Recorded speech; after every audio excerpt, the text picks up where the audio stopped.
shocking results already. They've been coming in thick and fast since this morning, and some clear winners. For example, the MK party dominating in some provinces, but it's still early days yet. The IEC did tell us in the last half an hour or so that all stations are closed, so everybody is in counting mode, and we're going to be crunching those numbers with my guest, Sanusha Naidu, political analyst, Malaika Mahlatsi, researcher at the Institute for Pan-African Thought and Conversation. Good afternoon to you. What stands out for you today so far? MK. MK. And I think it's going to be a very big discussion point for days to come. As you correctly say, Jane, it's still very early days.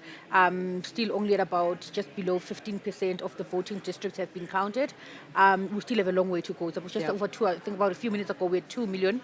We are at 2 million votes, and we know from the IEC that we are likely to have a much higher voter turnout in this election than we did in 2019. So we still have quite a long way to go. But I do think that the results that we have thus far are giving us an indication of the sentiment in the country. And I think the MK has done particularly well thus far, right?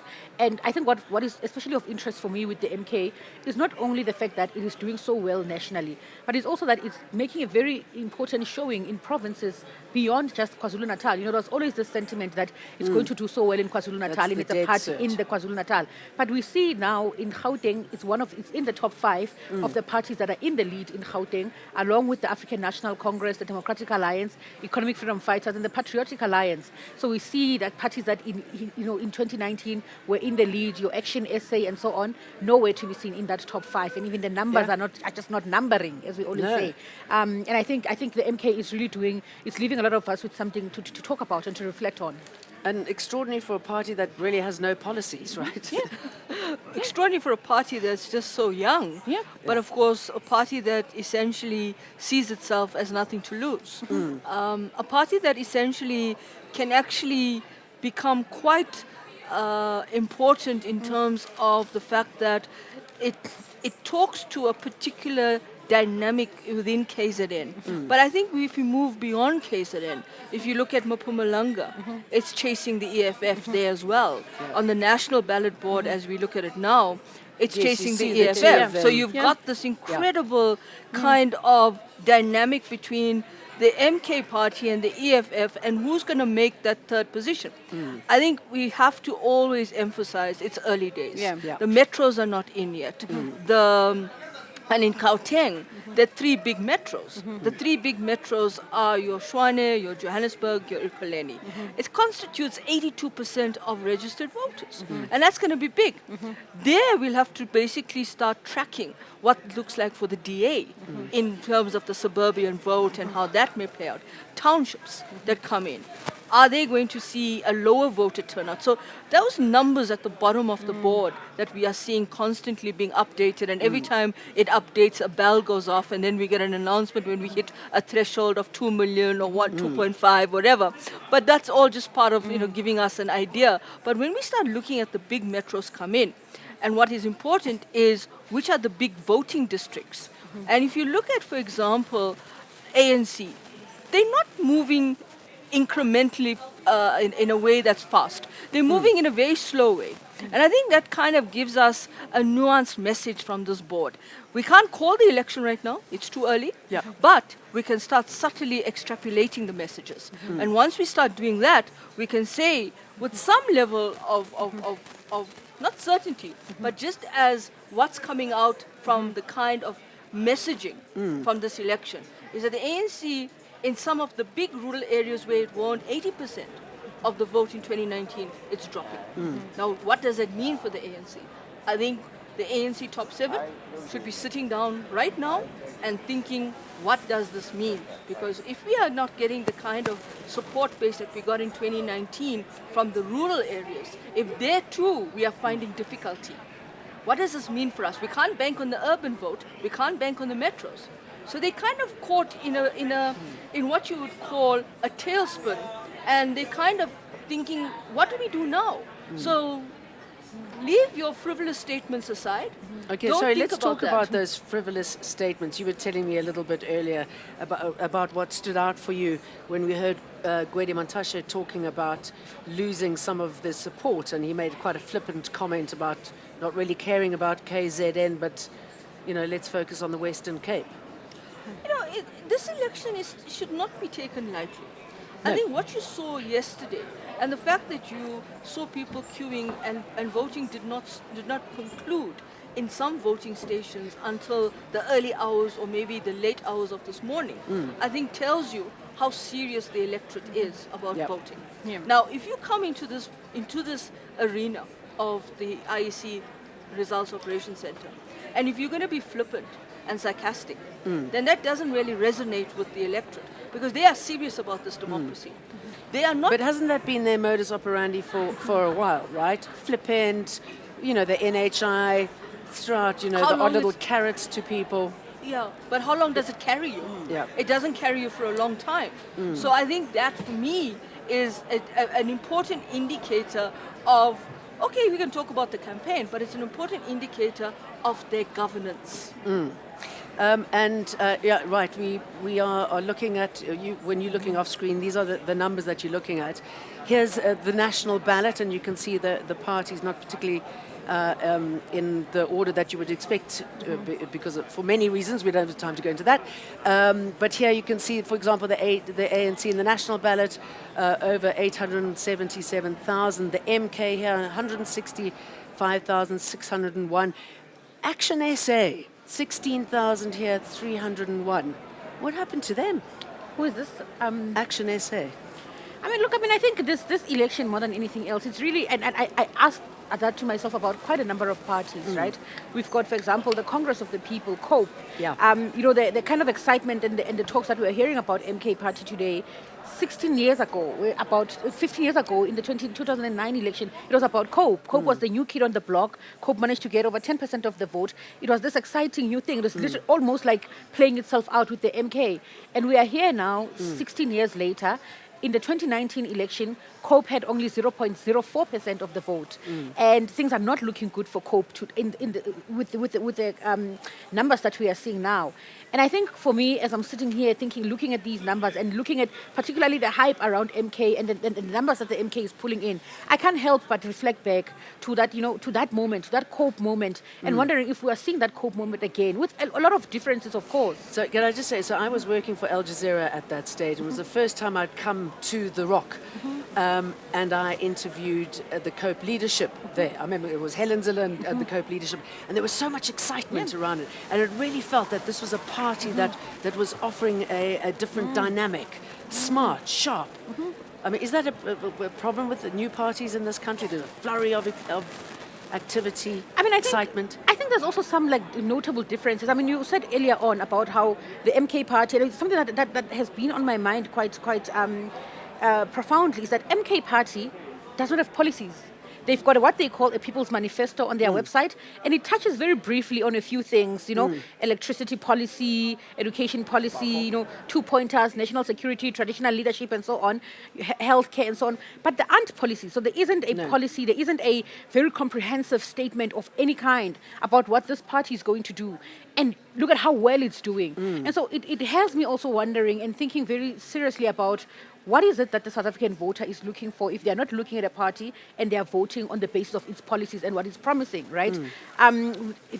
The Secretary General of the MK Party, Sihle Ngubane, has been speaking to quite a number of media houses. And one of the things that he keeps saying is that, people are voting for Jacob Zuma, and so on. And I find that very curious because just 2 days ago, the same Jacob Zuma, in an interview, very clearly said, I'm still a member of the ANC and I'm going to go and fight, this thing and all of that.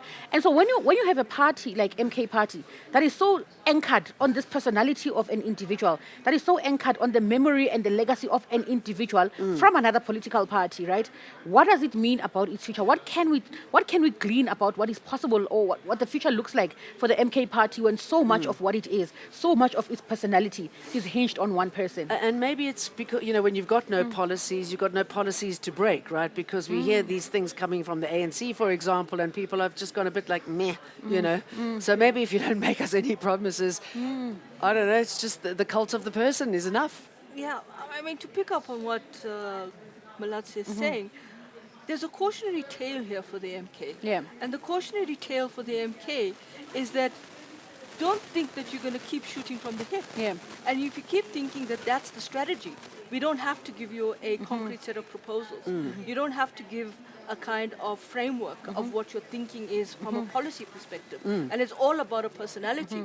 Already the MK is combusting on the leadership question. Yes, The yes. big challenge we're going to have, if the MK party, according to what we see now, if it continues on this trajectory, if it gets 3 or 4 seats in parliament, who is going to be on that thing? And that's the second thing that we need to think about, because the face of the party is Jacob Zuma, but he can't contest because of the overturning of the electoral court judgment by the constitutional court.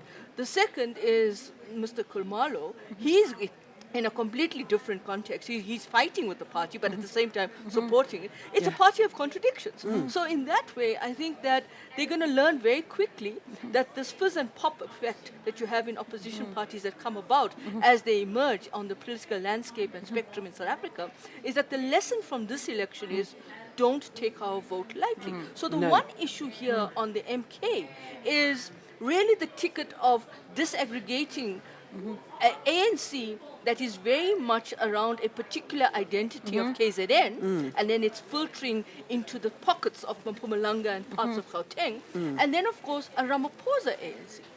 And that seems to be very transactional because it's exclusionary. But for how long, if you don't deliver on that narrative, are you going to become exclusionary yourself? The big challenge is former President Ramaphosa can't serve as a premier candidate in KZN. He can't serve in parliament. So what's going to happen? Is he going to direct this from Nkandla?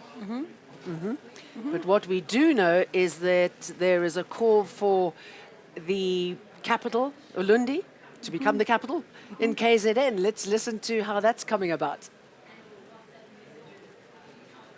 Behind me is the small town of Ulundi in northern KwaZulu-Natal. This area falls under the Zululand District Municipality and has been under the rule of the IFP since the dawn of democracy in 1994.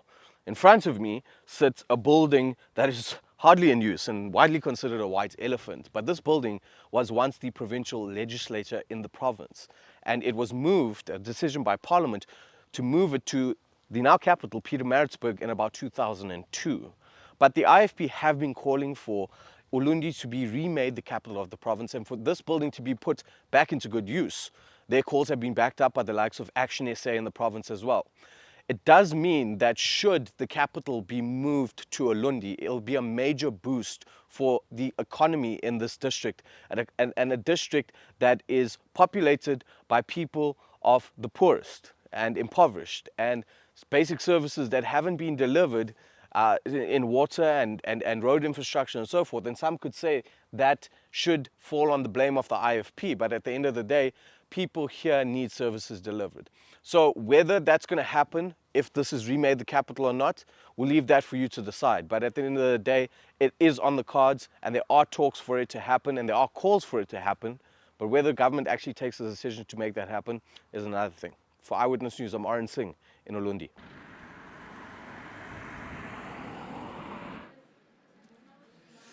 Do you think that's a smart move? Sure. To split the vote. Moving the Ulundi to becoming the capital of KZN. I mean, is that something that should be any sort of I don't see priority? what the rationality is. I don't see what the rationality is, and I think it's a power play. I think it's a power play, not too different, in fact, from the argument about moving Parliament from Western Cape to Tshwane. Yeah. It's a power play. I don't think there's any rationality to it, and even does the infrastructure of Ulundi support that, right? But why would you move it in the first place? I don't see, there's no reason why. I'm not seeing any concrete explanation of why it must move other than the fact that it's a power play. And, we want it where we are and all of that. But beyond that, I don't see how that's any reasonable at all. I mean, talking of power plays in KZN and the king and his relationship with the ANC and all those problems bubbling away there. I mean, what was quite revealing about Gwede's comments and what we've seen is that the ANC can't now traditionally just rely on the rural voter, right, which was their mainstay. So, the question about the ANC and the rural vote is a bit interesting. And I think, one of the things, Jane, and I think we spoke about this a few days ago, a few days ago we spoke about this. A lot of the analysis that we are doing, we are focusing on the parties that, and, people that we know, the support for particular parties that we know, and so on. But going into this election, as recently as 3 days before the election, there were 35% of registered voters who were undecided. Correct. Yep. 35% is a huge number, right? And I don't know what we are making of that. I don't know what that's telling us and what we are making of that. But I mean, that 35% of the undecided voter is going to be the one that makes this vote, that decides this election. And I don't think we've paid sufficient attention to what that, and even when we look at this board, I mean, I think you did speak about what that is telling us and so on. But what is it telling us about the undecided voter? Was the undecided voter with the MK, for example, right? When we see the number of the MK, is the undecided voter with MK? Yeah. And what triggered their decision-making process? Yes, and one of the things I think I'm also very curious about, and I keep hearing this a lot, I mean, particularly on social media and so on, a lot of people speaking about how they've split the vote. So they've voted for different parties across all three ballots. So you'll have someone who votes, something very different in the province, nationally, and regionally, and so on. And I think that's also something that's worth reflecting on, right? What informs, or what are the politics that inform the splitting of the votes, and splitting of the votes, what is the intended outcome of that, right? Because I think also you correctly argue that the ANC's vote, the numbers are incremental. The increase is quite a bit incremental and so on. But it's still got the majority of the votes, right? Yeah. What could one of the things that we read from this also be that we do have an organic ANC support, but we also do have people that are saying we want the ANC to still be there, but it must be held accountable by someone else. And so we want to see someone else governing with the ANC. We don't want a party-dominant political system where the ANC is alone and it's shooting there in the millions. We still want it there, but we want many other people coming in and being able to hold it accountable. Because that was also a very strong sentiment, even in the local government elections, 2021 and so on. People saying that, we want the ANC to be there, for stability, for continuity, and for whatever else that they may be saying.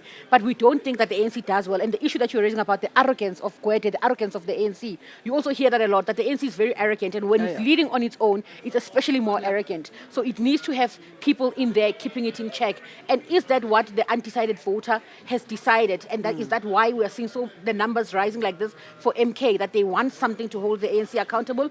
I'm not sure what we are reading about that 35% and what it reflects on the table. And I suppose you got that sort of flip-flopping of policy. We're saying MK, no real policy. I mean, Rise Mzansi, when they started, again, a lot of excitement. This is what they stand for. And then you hear what was coming out of the Western Cape candidate, and naive comments about, okay, we're going to put low-cost housing on golf courses. And then you suddenly realize, well, maybe they don't know what they're talking about. Yeah, I mean, I think there are a few pointers here that need to be contextualized on that board. And one of it is when we look at the total valid votes that have been counted, verified, at the moment it's sitting at just over 2 million, just under 2.1 million. 19%. I think that's going to be critical for that 35% that we're talking about of undecided voters. Now, when we talk about undecided voters, we're talking about a voters' roll that has increased to just under 27.8 million. 27.7, yeah.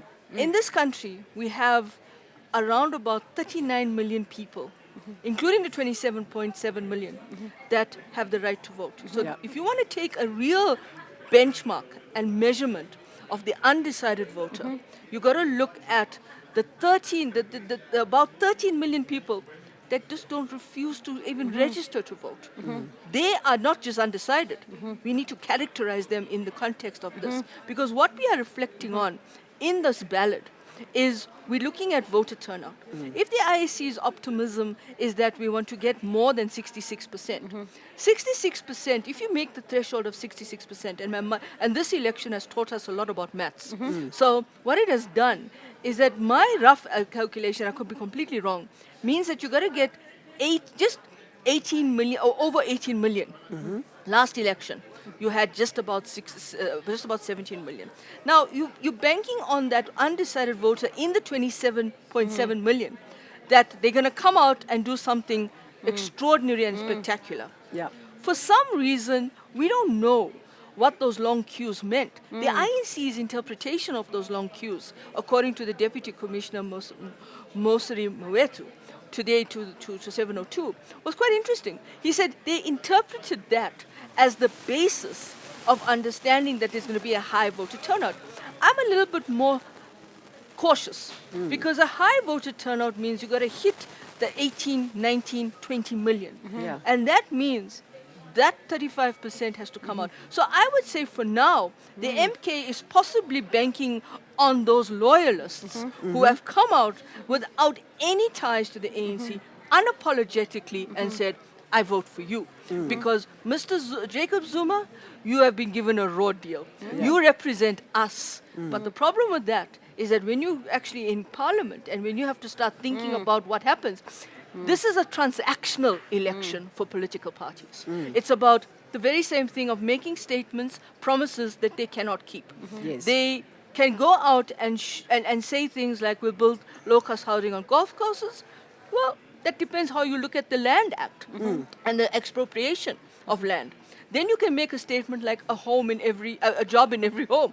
That's a good one. But do you understand policy making at the macroeconomic level? Do you understand that you are fixed in the next 3 years on fiscal policy? That you have a wage agreement that you've already had a bargaining on with the labor movement. And all the and checks all and of the the checks and balances, balances. That you've got a medium-term expenditure statement on the budget that's set in 3 years. Today, I think this afternoon, if I'm not mistaken, the Reserve Bank will issue its monetary policy statement. That's going to be key. Markets are sitting and watching. They are in a holding pattern. They haven't gone into a tailspin, but they're watching. So I think what we need to think about when we look at that board is the nuance of what does this mean for markets, for policy certainty in macroeconomic and fiscal stability. Can you double the social grant? Where that money is going to come from? If you are going to double, you've got to basically have something of an elasticity. You've got to either stop the big public sector wage bill, because that constitutes a big chunk of your GDP. And we know that the ANC doesn't really have the appetite for that, and it's a right? big debt ratio. Yep. Your borrowing on international markets is costing you. Where does it come from? So this lesson for this election is stop making frivolous statements across the board. Because it will come back to bite them. You know, the NHI, I mean, you know, a lot of people feel that after the elections they can just walk into any hospital. You know, it'll be interesting to see how the load shedding scenario played out as well. But you definitely get the feeling that people are khatful, you know. They're like, okay, we've had enough. Tell us the truth, be honest, and deliver. But I think also one of the things that we are seeing, I mean, you know, the scenes from yesterday were quite very telling. There was something very profound about the scenes from yesterday. I mean, we watched a clip about one young woman somewhere in the Eastern Cape, and she, you know, there was a problem with the Section 24A vote, and you know, she couldn't. In fact, in her case, they couldn't even find her name on the voters' roll and so on. And she said very adamantly, "I am not leaving here. They will sort this out. They will resolve this, and I will stand here even if I have to leave here late." Midnight or anything, they are going to resolve this. And I mean, I think, you know, there really is something to be said about that level of intention, that level of, you know, deliberately wanting to vote. I think South Africans have really made a very powerful statement, regardless what the outcome is. They've made a very powerful statement about the extent to which they feel that they are critical stakeholders in this democratic project, and that they are finally coming to the realization that this country belongs to us, it's ours. Yeah. And with this vote, we get to decide what that country must look like. And I think it's not an accident of history that we arrive at that moment 30 years into democracy. I think it's not an accident of history that we arrive at that moment in this world with the geopolitics and what they look like. And I think one of the other things that I also find very interesting about this particular election is how the geopolitical and global balance of power has impacted so much of the national sentiment on so many things.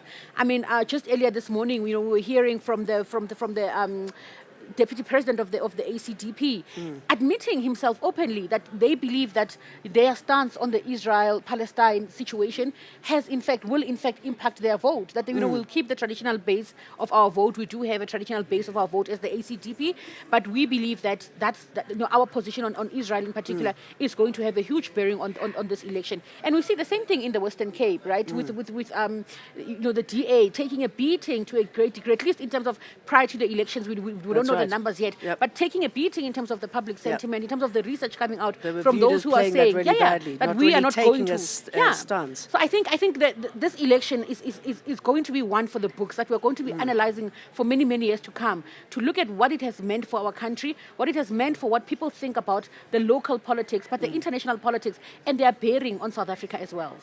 I mean, so I've lived in different parts of the world and I've worked in many parts of the world. What always used to hit me when I'd come home is how eloquent people are about their politics. Yeah. It doesn't matter who you talk to, people know about their politics, they talk about it, they're passionate, they're committed. It's a lovely thing to see. I mean, if we can nurture that even better and make people know that they can get involved, that their vote makes a difference, I mean, paradise looms. Absolutely. I think we've never lost the vibrancy of this democracy. And I think for those of us who were there in 94, it's come in a way kind of a bittersweet trajectory. We kind of see what 94 meant at that moment, at that pivot, and what it symbolized. And we see what it means 30 years later. It's almost an election of the three threes: the 30 years, the 30-year-olds, and of course the 3 ballot papers. And so to a large extent, what is interesting about this election is that for those that were there in 94, they're voting for the kind of change they wanted to see happen over the last 30 years. For those that are also voting that were there in 94, that says we did have change. So we can't ignore the 15 years of change, or even the 20 years of change. But we can't ignore the fact that there's a younger generation of the 30-year-olds and younger who are not as loyal and never been loyal to a liberation movement, because they look at their parents and they say, not in our name, we will not be you, we will not be sacrificial lambs. And this is a global phenomenon, as you brought out the global issue. This is the precariat class that Professor Guy Standing from the SOAS, the School of Oriental and African Studies, writes about a global precariat class. They don't have to be uneducated. They can be educated. They can be looking at their parents and saying, no, not in our name are you going to basically continue to ask us to wait. It's also a question of a younger cohort of people who want to be listened to, heard to, like you have the climate change activists. The other point to make about this election, about the vibrancy of it, is we've been able to always have the freedom of speech. We go to other parts of the world where there's a clampdown. You can't say certain things. And I think it was very interesting that you brought out the ACDP's position now on the Israel-Gaza Palestinian question and now Rafah.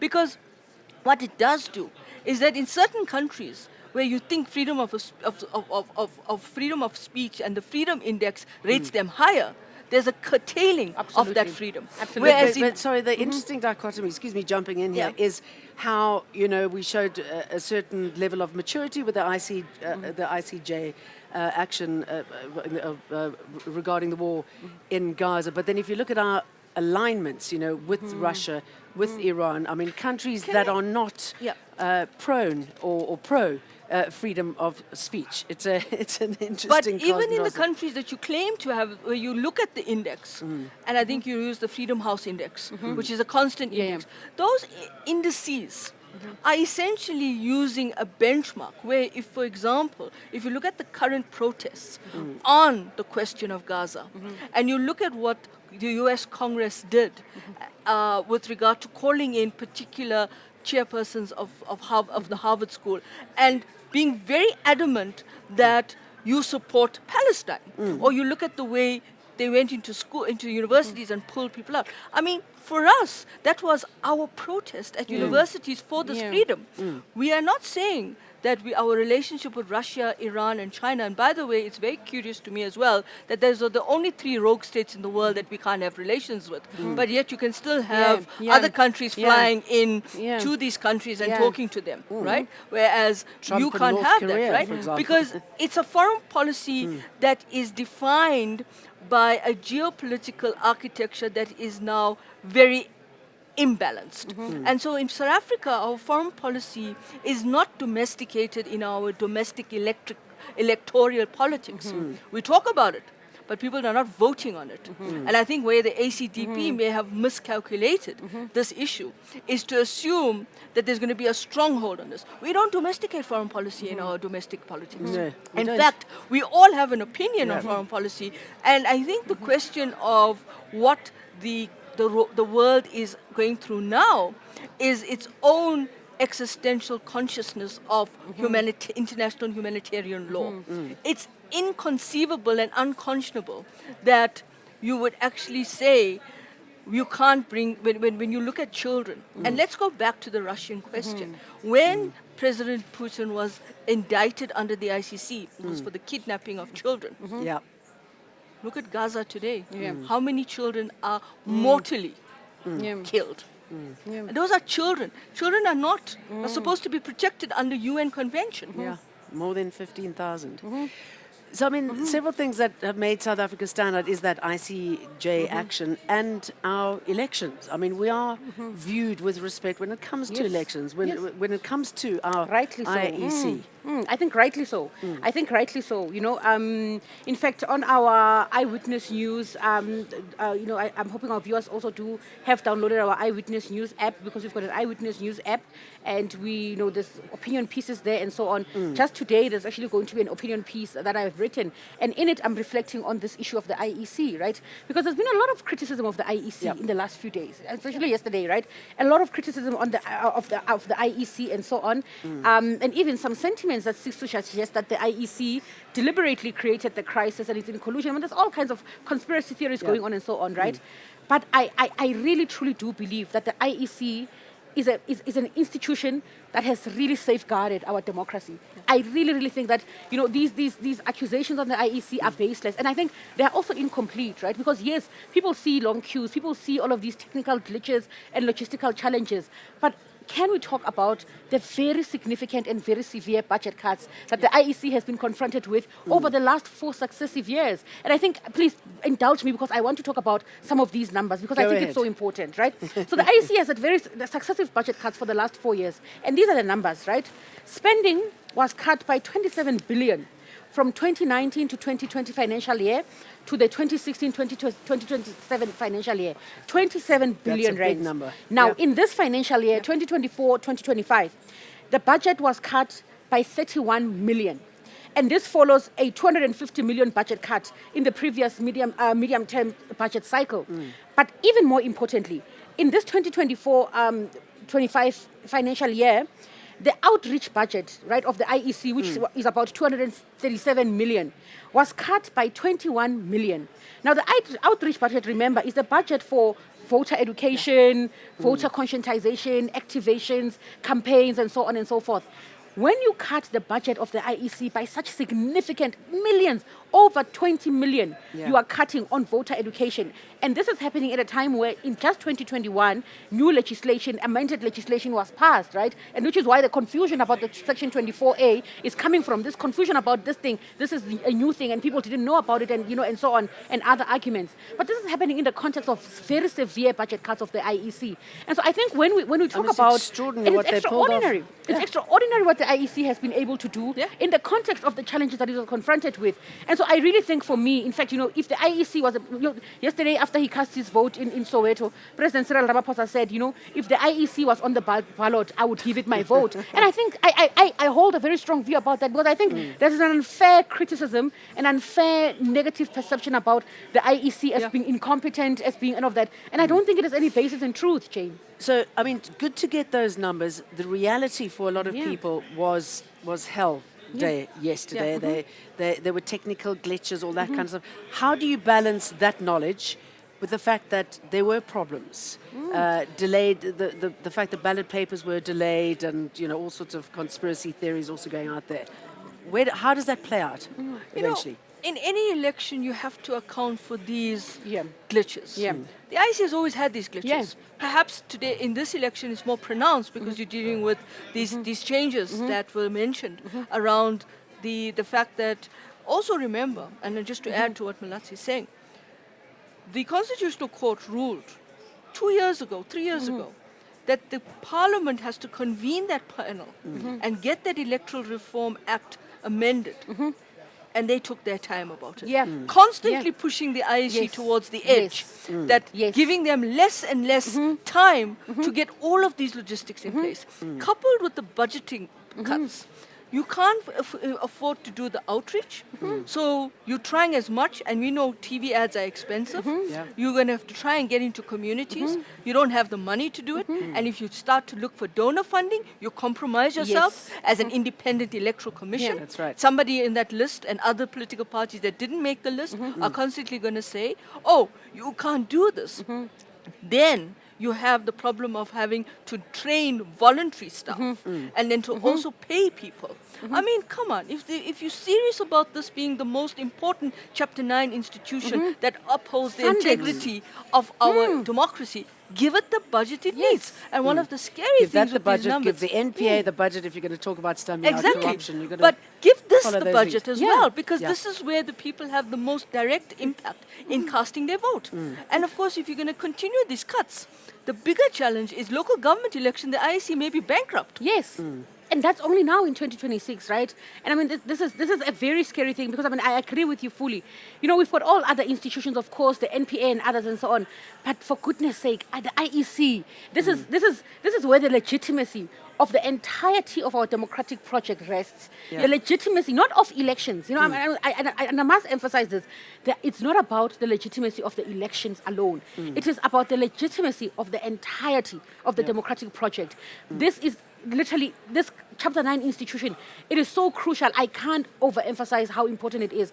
And I think, as you correctly say, that our politicians, by pushing the IEC into a corner and by making decisions that have gotten us, part of it, I mean, it's decisions that we have made. Some of it is a global environment and so on, but a lot of it is about a decision that we have made that have led us into this fiscal position that we are in, where the IEC budget has to be cut because of the fiscal constraints that are across government, But I really think that as we get out of this election in the next few days and so on, one of the things that us, and particularly civil society, right, media, civil society, and as the private sector as well, we really need to make noise about the budget for the IEC. We are going to 2021, 2026 local government elections. Yeah. If we go into that election and these proposed cuts that are ongoing are still going to continue to hold, that the democratic project of South Africa is under threat.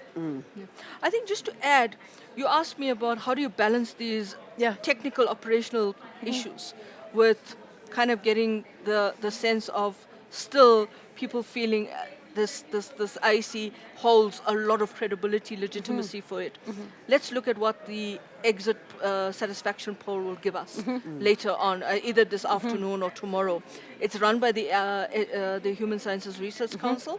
It's done from 2005, 2006. And I think that will give us an idea of how people on the ground feel about the IEC. Yes, we can hone in on all of the technical glitches. We can say voting material never get there on time. We can say that the zip machines never work, so they had to move from the zip machines to the manual. They had to be instructed. But remember, there's a lot of pressure even on the IEC staff in the voting stations because they had to make this right. There are party agents there that are looking at them, waiting for them to make a mistake. Yeah. There are people in the media that are going to be honing in on all the hotspots. I mean, these are the things. So if the IEC satisfaction survey comes out later or tomorrow morning and shows that the IEC had hit about 80-90% on certain things, I think there will be challenges. There may be long queues, maybe having better organizational structure around the three ballots in terms of people going into the queue and then waiting for a long time and then having maybe one person or two people overseeing the voters' roll. There may be those technical questions that need to be managed properly. But if they come out with a satisfaction survey percentage that gives them that mandate to say you ran a free and fair election, I think those glitches will then become something of, not to become the overarching focus, but something for them to continue to work towards. Yeah. If we go back to the board, and we were just talking about some of the parties that don't seem to have made it, and obviously we'll be losing some parties. What are we hearing about the independents and? Well, on that, you will never have any independence on that national board, right? No. And I think on the regional and the provincial, you'll see one or two or three. I've noted Zaki Ahmed on the Western Cape. I think it was the provincial ballot. And then, of course, Liebenberg as well on the Gauteng provincial ballot. But we have to look at this because it's going to be important for them as well. Yes. Because, they go into this election very blinded. They don't have the financial resources. They don't get the airtime. They don't get the focus.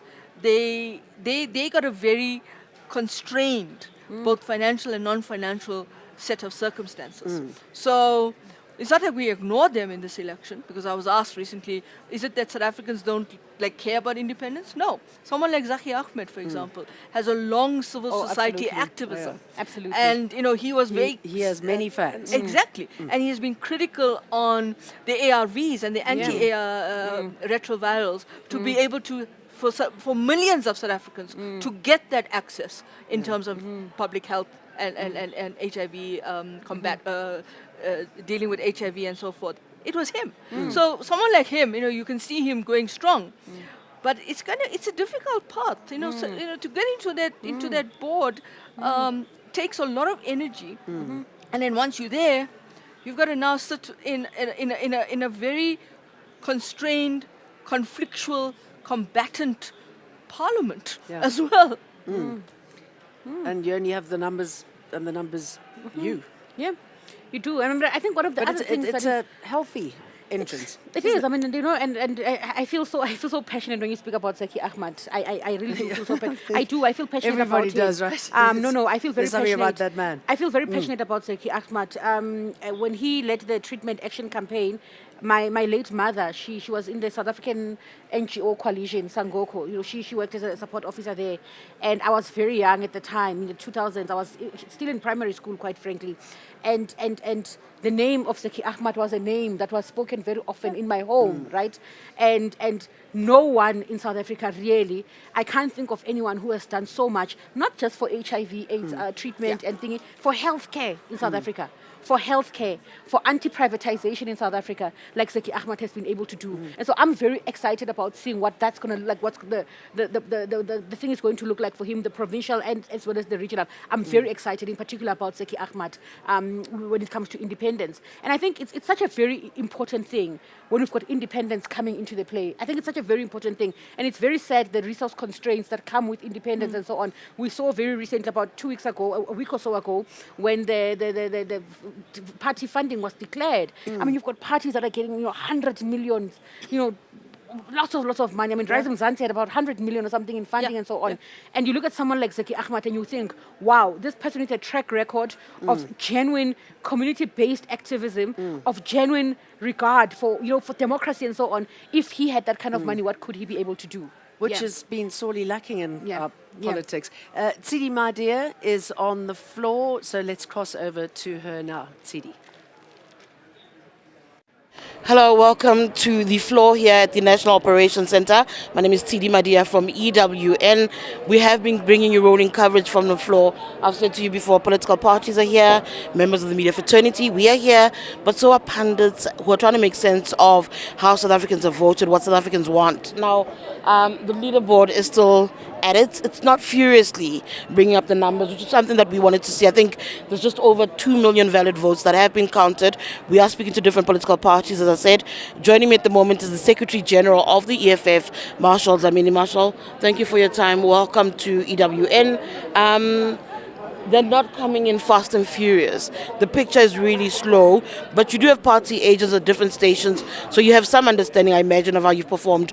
Please talk me through your assessment of the pace and the numbers that we're starting to see emerging as far as your party's performance is concerned. Look, the numbers are coming very slow, but it's still early days. Remember that there are voting stations that finish voting as early as 4 a.m.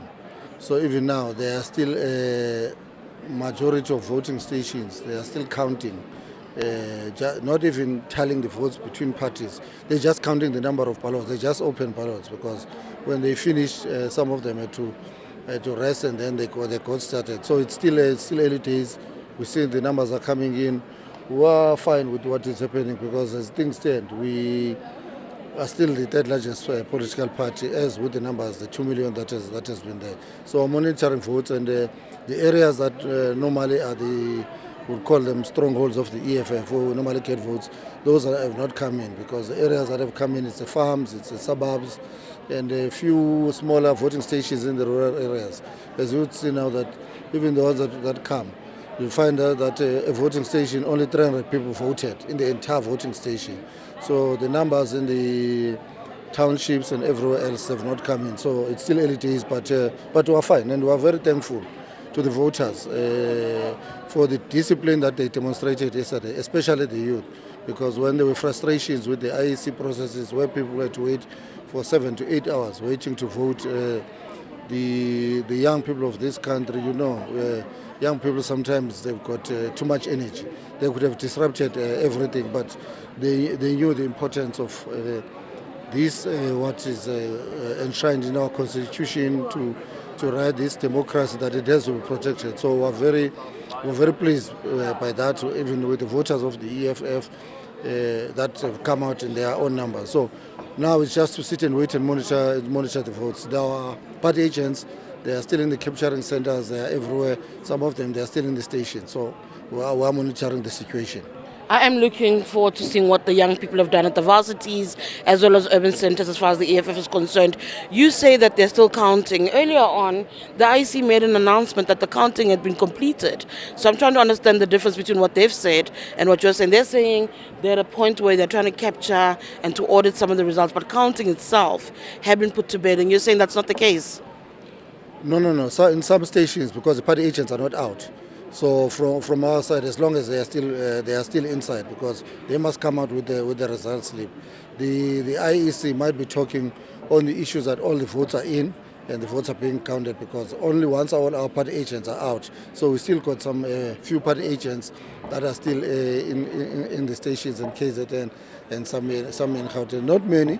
That's why we're saying we think by the time we get to the afternoon, number of votes are going to be coming. But there are no issues even in those areas. We just finished the NPLC now, where they said there are a few issues in Bushbuck Ridge, where there is an issue. Party agents are still there, and there's issue of votes. Some are missing in KZN in Buhlebezwe. There's a voting station there in Ngwate. There are party agents there fighting or disagreeing with presiding officers where they've not counted. There are votes in Mtoni where they're saying the votes are missing, but the result slip is there, but they're saying the actual votes they are lost. So it's still those issues. That's why we're still saying it's still counting, because you can't take those voting stations as counted and complete. There are still issues. That's why we just finished this meeting with them. What does that say to you, though, where in a process where things are meant to be transparent, you are getting reports that votes are missing? What does that say to you about how this process was handled? I think I saw yesterday your leader complaining a little bit about how the IC's handled these elections, but I also know that the EFF is taking a position that you've done all that you needed to do, right? You were satisfied, you put out party agents, and it said that if the country doesn't heed your message, it's a question of going back to the drawing board and realizing that actually they're not ready to hear the EFF as yet.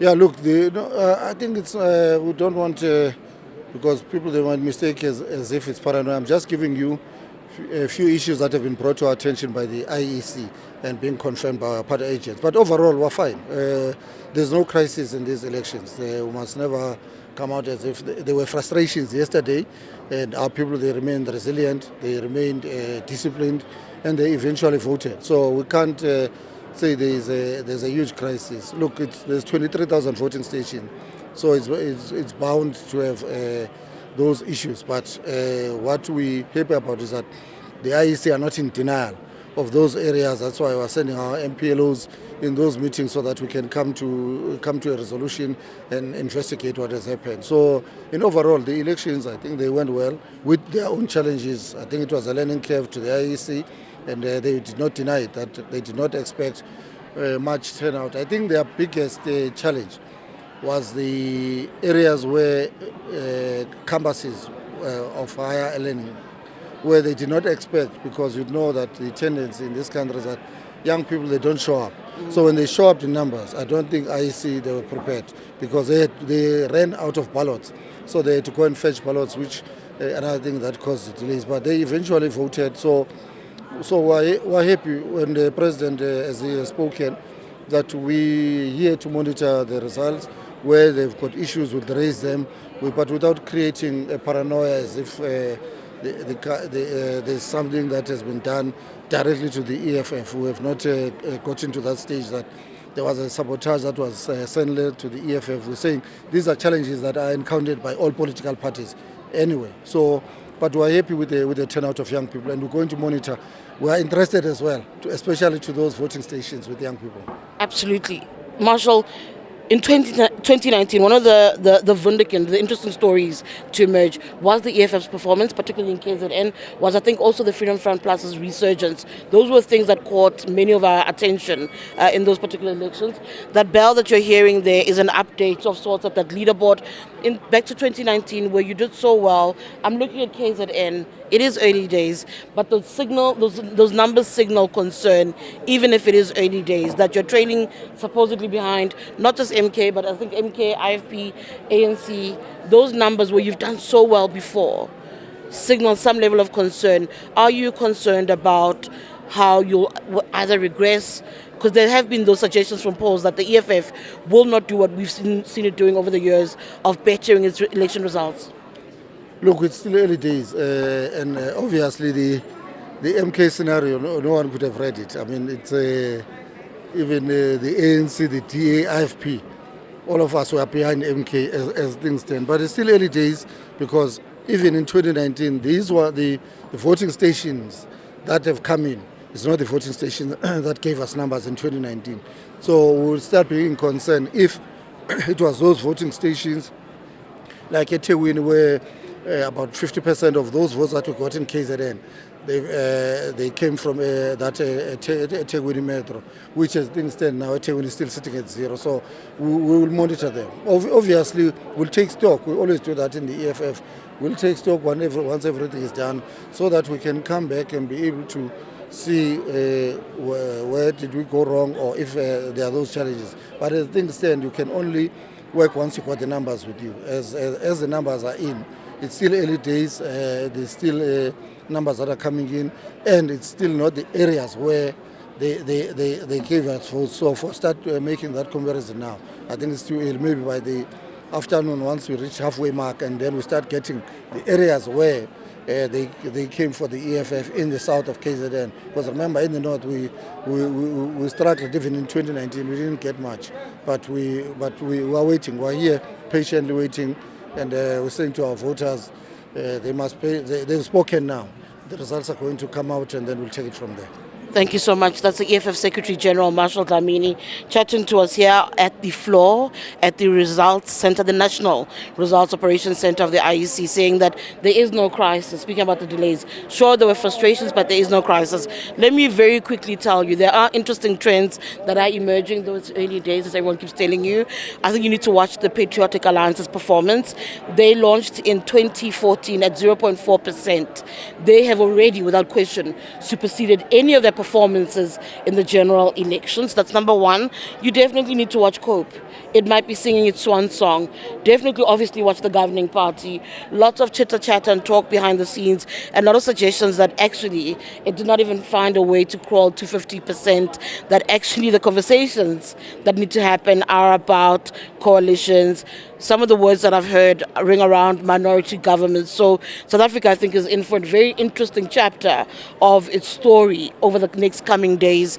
I also think you do need to watch out for some of the new parties that have come on the scene and how they've performed, but also some of the old ones, like UDM has been slightly disappointing. Or actually, I think we expected UDM not to do so well, but there are interesting trends that are starting to develop. MK being one of the biggest disruptions, really, on the leaderboard behind me. But again, as you heard Marshall Dlamini saying, it's early days. We kind of need to sit and watch. Results are trickling, literally trickling in here at the IEC. For Eyewitness News, my name is T.D. Madia. Back to studio. Thank you very much for that, CD. Jeffrey Beloy from the Council for Scientific Industrial Research, Impact Area Manager, is joining us here. Me and Sanusha Naidu, who stays with me. So interesting hearing what CD was saying, what we're seeing playing out on the board. I know that your predictions model is kicking in once all the voting has taken place. Tell us what you're seeing, what you're predicting. Okay. What we see with just over 20% of the votes declared or voting districts declared, we see that ANC will stabilize at around 42%, plus or minus 3%. So our margin of error is about 3% of our model, but we don't see that changing until everything has been declared. And then DA is settling at around 21% or 22%, and then EFF at around 9%, and then MK, we see them settling at around 14%, and then PA at around 2%. Tell us more about your prediction model and what is it that you look for? What determines the outcome for you? Yes, our prediction model works on the data as it comes through from the IEC as they declare the voting districts. And then we start becoming comfortable with our model once it gets to around 5% of the voting districts declaring. Then we are comfortable at the national level. But then at the provincial level, we wait for it to reach about 15%. Then we are comfortable that what's being said at the provincial level, it's actually accurate, and we are comfortable that it will stay that way until 100% of voting districts are declared. I'm sure you go into it with certain expectations. What has stood out for you? What has surprised you? Surprised, as we say, it's data-driven, so it is what it is. But always, whenever there's a new party that comes to the scene, because there is no prior data that you can refer back to, because we train our model based on the data that we collected from previous elections. But when there's a new party that comes onto the scene, it's always nice to see how they perform. And we've seen it with the Action SA, we've seen it with the EFF and also COPE in previous elections. So your response, Sanusha, to those figures? I think I didn't catch what the ANC was predicted to get in the end. 42%. 42%. I think it's an interesting prediction. I mean, I think that if it stays as is, as Mr. Beloy has said, then of course it's going to be interesting because we're waiting for the big metros to come in. And that, I think, will give us a bit of, based on what the model is predicting, it tells us that the ANC is also now has to worry about how its footprint in the urban area looks like. We can't say too much at this stage. We're not sure what the voter turnout will be, but it'll be interesting to hear what your model predicts on voter turnout. Yeah.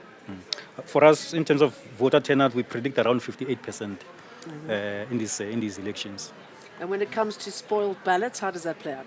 So when we count the votes, the voter turnout, we exclude spoiled ballots. We only look at those that have been counted in terms of towards either of the parties that actually are contesting.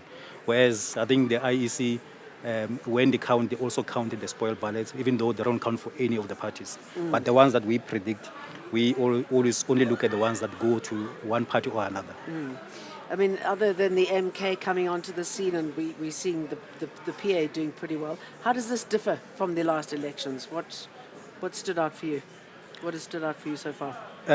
For us, if you look at the trend, at least, if you compare from 2019 to 2021, although it's national to local elections, you saw the ANC losing almost 11%, whereas now we're predicting that they're going to lose, if you move from 2021 to now, about 5% votes nationally.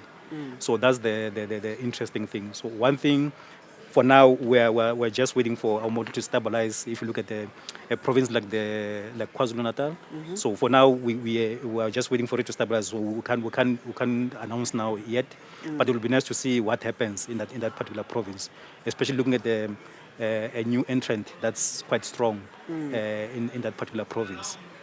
Sanusha, when political parties and politicians here get these sort of results, I mean, what would they be doing now? And obviously it depends which political party you're in.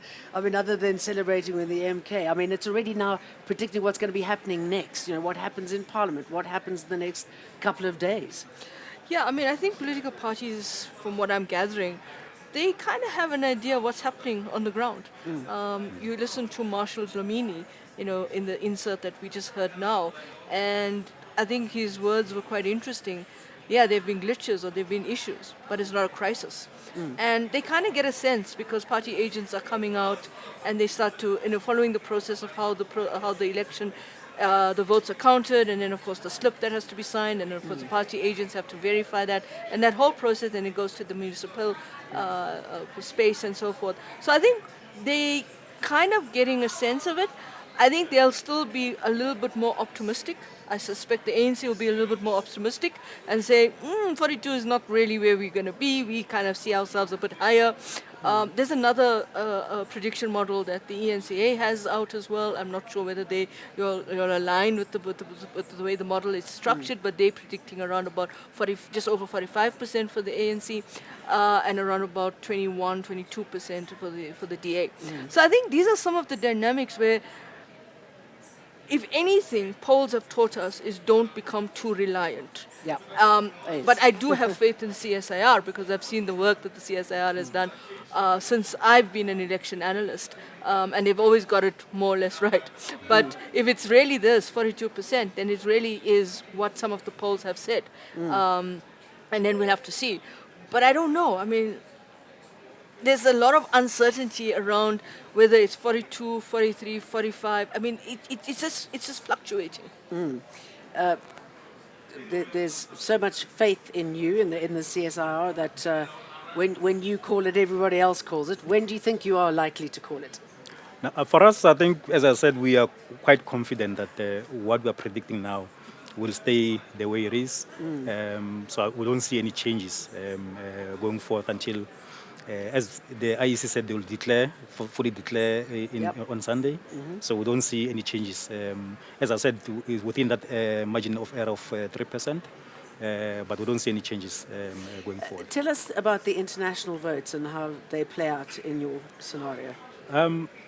It doesn't have much of an impact because I think if you look at the total number, I'm not sure how many people voted. It's quite a small number. If you look at, I think in order to get a seat in parliament, you need about 45,000 votes.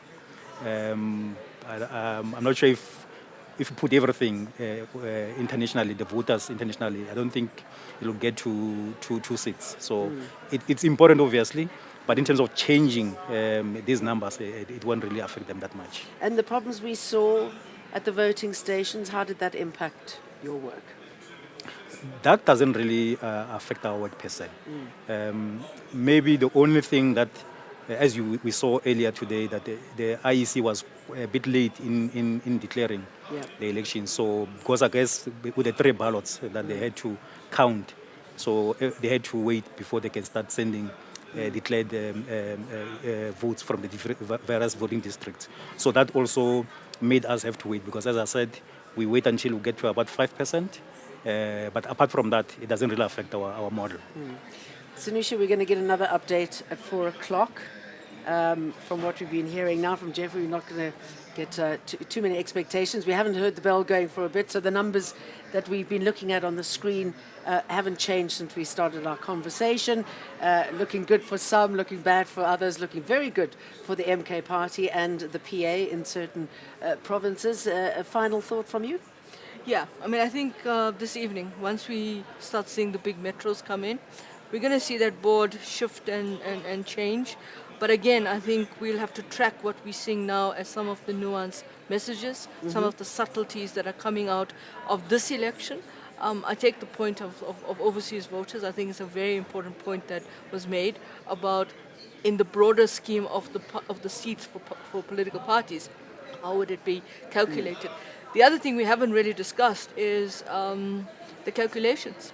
How do you actually get a seat? And looking at that board now, some are arguing that, the MK may have 1 or 2 seats already, depending what the calculation is. So I think these are all of the nuances of this election that So tell us more about the calculations. I don't know. I mean, it's a very complex calculation. Yeah. Maybe Mr. Beloy can explain it to me. But it has it's a very complex one in terms of the total number of valid votes divided by.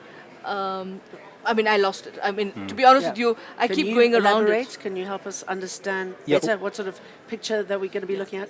Yeah, I think as you know, there's this we call them this national or compensatory seats, and you have these regional ones. So we are already making predictions on that front. Okay. We think the ANC, when you combine the two, might end up at around 167 seats, but obviously it can change up and down, which means they'll be short by just I think 34, 30, 33, 34 for a majority, and we think DA might sit at around 85 seats, MK 56 seats, EFF about 38 seats. So that's what we're predicting at the moment. But it can go up and down by a seat or more, depending on the final. Because as I said, there's a 3% margin of error that we account for. So what we know, it's certainly going to be interesting in Parliament, isn't it?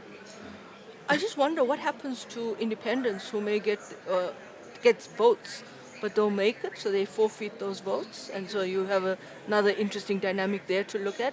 And if they do get what a role seat, they end if up they playing. do get one seat, well, they only can get one seat in Parliament. And of course, what happens if they get more than the requisite number of votes that they need for that one seat? What happens to the extra votes?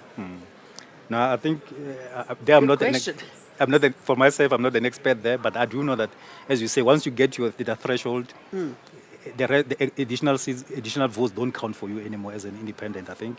So I guess IEC will have to recalculate in terms of, for the remainder, in terms of the parties and the other independents, who's going to get, because there's only 200 seats in terms of the regional ballot. So that's a maximum is 200, and then that's all you're fighting for. Maybe And- they could make an exception for Zaki, right? Give him at least 4 seats. So I think it's fair to say it's been fascinating elections, right? I mean, there's still so much to play for. There's still so much unknown territory that we're going to be venturing into. But thank you very much for sharing your predictions, Jeffrey Beloy from the Council for Scientific and Industrial Research, Impact Area Manager, giving us the sort of numbers that allows people to call the elections with, as you say, sort of a 3% variable. Sanusha, always good to talk to you. I know that you're going to be with us for some time to come. And as I said, we're going to be getting an update at 4 o'clock from the IEC, and hopefully the numbers would have changed substantially. So we've got a lot more to talk about in that area. And thank you very much for watching.